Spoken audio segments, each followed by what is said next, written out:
So we are entering a new era of Texas Longhorns football. We are entering the championship or bust season that fans have been waiting for a long time. We are entering the Arch Manning era, and after a run to the Final Four with Quinn Ewers, where the Longhorns came up just short, they are going to run it back with a ton of talent, both old and new. And then obviously switching from Ewers to a potentially generational QB behind center could be the transition that moves the needle, but only time will tell. I mean, when you combine the arm talent that the Manning brothers had with someone who is a lot more mobile, you're looking at a complete player. And this kid is literally younger than me. This is actually the first time in my life on this channel that I've talked about a player younger than me. So I guess I can finally say this kid. But yeah, Texas is looking to win a national championship. That is the ultimate goal. So in this video, I want to talk about how Arch can actually get this program there. I want to talk more about what he has to work with around him. I'm going to talk about the transfer portal and everything going on with this team. But before I begin, I would really appreciate it if you would drop a like and subscribe. It only takes 5 seconds,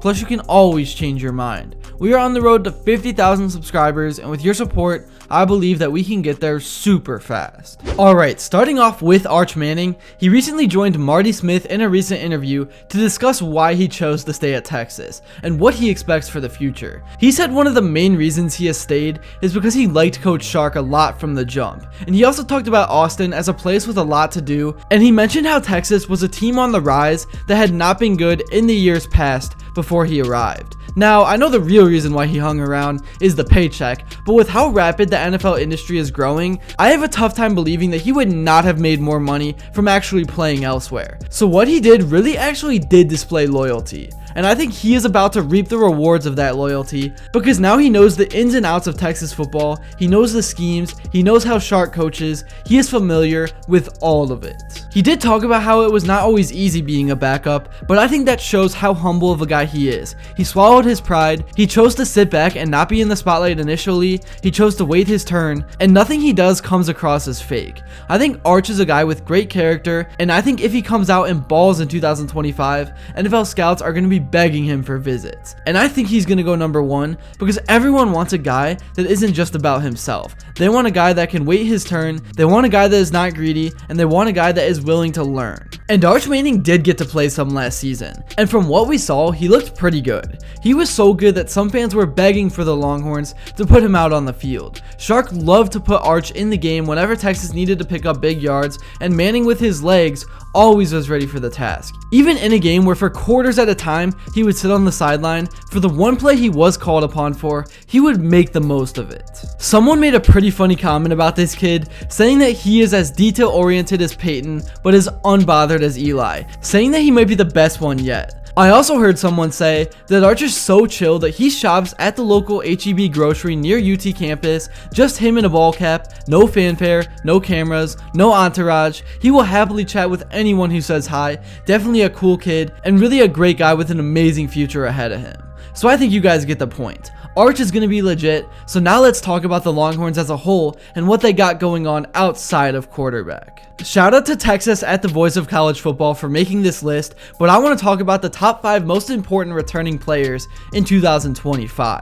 So at number 5, we have Michael Taft. He's a guy that is just a culture setter. When Steve Sarkisian talks about the culture he wants to set in the locker room, you can look no further than Michael Taft. Texas needs somebody in the secondary that can be a field general. He's a guy that can be that extension of the coaching staff on the actual field, and with Texas set to have a younger secondary, I think Taft is very important. Next up, I have Cedric Baxter. If he was healthy, we could be talking about a team that could have lost 1 game and could have made it to the championship. He helps this team run the ball, and he can even catch passes out of the backfield. Remember that this guy initially started over Jonathan Brooks, so that alone shows the raw talent, and hopefully he can return to form, and I think Baxter will fix the lack of inside zone running. Next, I want to talk about DeAndre Moore, who is going to be a key piece of the offensive success, and the success of Arch Manning.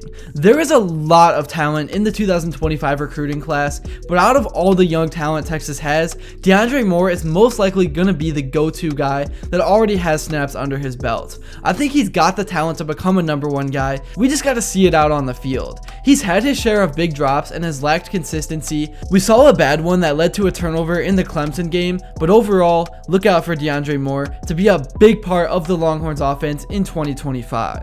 Next, let's talk about Trey Moore, who announced he is coming back, and you really can't overstate how big this is going to be for the defense. He came in from UTSA with gaudy sack numbers, but Trey Moore is a guy that just does the dirty work. He's a player that every team needs regardless of stats, and I think some of the talent he's about to play with will create more one-on-one opportunities for him, so I expect to see a big year from Trey Moore.